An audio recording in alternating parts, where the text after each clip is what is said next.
Продолжение на нова тема во Македонија наутро на 23 мај ќе се одбележи националниот дел на властите. Како увертира за разговорот еве го прилогот на колешката Лидија Чакар.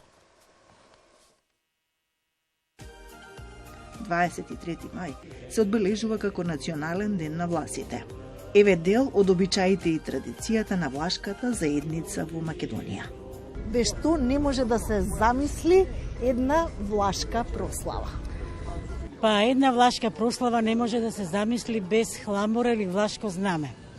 Тоа е една традиција што е многу битна за власите, поготово и тоа е еден процес што за жал не е забележан не е регистрирано, не е забележано настанувањето на таа традиција. Влашкото знаме го прави мајката на младоженецот. Тоа значи дека се прави од бело платно. Бело платно во средината е со осмокрако зраци.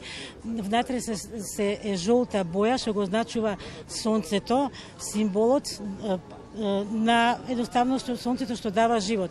Сега тие краци ги означуваат корените на власите грамостајни. Ние сме власи грамостајни со нашиот едноставно живот, номадски живот.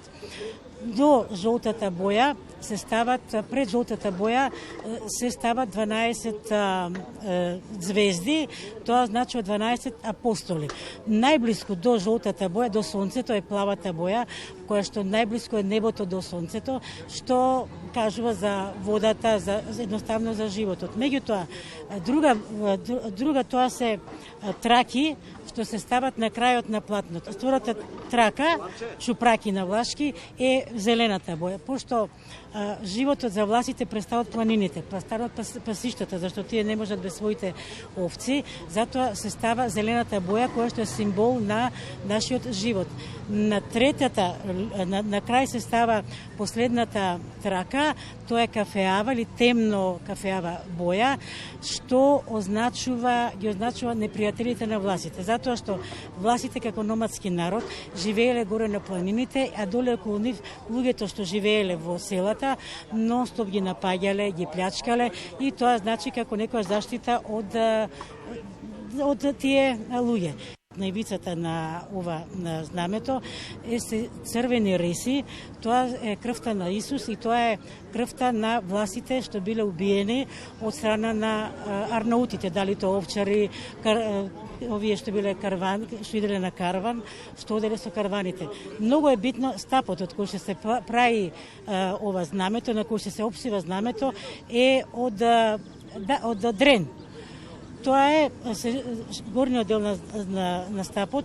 Од горниот дел, тој е зашлен 25 сантими од него, се прави отвор и внатре во тој отвор се става друг помал дел од стапот и се зашилуваат. На трите краци од стапот од дрен се стават три црвени ленти и на тоа се тоа значи тие ленти и тој облик на крст е знак за христијанство и на крст. И тоа е облик на крстот, затоа што власите како многу побожен народ, нели, носеле крстови, многу ми е битна верата. Мене ми е жал што никаде овој обичај не е регистриран, така да етнолозите едноставно во Македонија имат изгубено многу интересен и вреден материјал за нашиот живот. Вашата пејачка група Горди власи ќе учествува и на годинешново одбележување на денот на власите. Со што ќе се представите? Ова година ќе се представиме со 3 влашки песни. Папло Амел ќе пееме песна за една влаенка Марија, која била многу убава девојка, да незината убавина се споредува со Богородица. Така, преубава песна.